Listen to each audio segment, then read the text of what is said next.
آج ہم بات کرنے جا رہے ہیں لا الہ الا اللہ محمد رسول اللہ۔ آپ سب جانتے ہیں کلمہ طیبہ ہمارے اسلام کا پہلا رکن ہے، ہمارے اسلام کی بنیاد ہے، ٹھیک ہے۔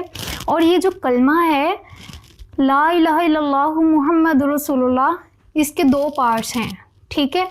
فرسٹ پارٹ جو ہے لا الہ الا اللہ، یہ فرسٹ پارٹ ہے۔ اس میں اس کا مطلب کیا ہے ہم پڑھتے ہیں، میں گواہی دیتا ہوں کہ اللہ کے سوا کوئی معبود نہیں، محمد رسول اللہ کے نبی کریم صلی اللہ علیہ وسلم اللہ کے رسول ہیں۔ آئیے آج ہم فرسٹ پارٹ کو ہم ڈسکس کرتے ہیں، اس کے فرسٹ حصے کو، لا الہ الا اللہ، اس کا کیا مطلب ہے۔ لا الہ، اب جو الہ ورڈ ہے اس کا کیا مطلب ہے؟ اس کا مطلب ہے کسی کو سپیورٹی دینا۔ سپیورٹی مطلب بھروسہ، یقین، محبت کہ ایک چیز ایسی ہے جس سے آپ بہت محبت کرتے ہیں۔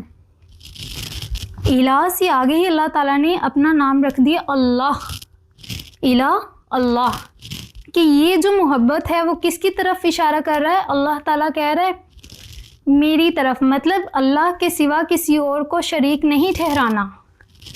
اللہ ایک ہے، اس کے ساتھ کسی اور کو شریک نہیں ٹھہرانا۔ یہاں اللہ تعالیٰ ہم سے وعدہ لے رہے ہیں، ہم گواہی دے رہے ہیں کہ اللہ تعالیٰ ایک ہے۔ دیکھیں یہ جو فرسٹ پارٹ ہے یہ ہے قرآن، جو سیکنڈ پارٹ ہے وہ حدیث ہے، ٹھیک ہے۔ اب جو فرسٹ پارٹ ہے لا الہ الا اللہ، اس میں اللہ تعالیٰ حکم دیتے ہیں اپنے بندوں کو کہ جو احکام ہے کہ نماز ادا کرو۔ اب جو محمد رسول اللہ نماز کو کیسے ادا کرنا ہے وہ نبی کریم صلی اللہ علیہ وسلم نے وہ کر کے دکھایا ہمیں۔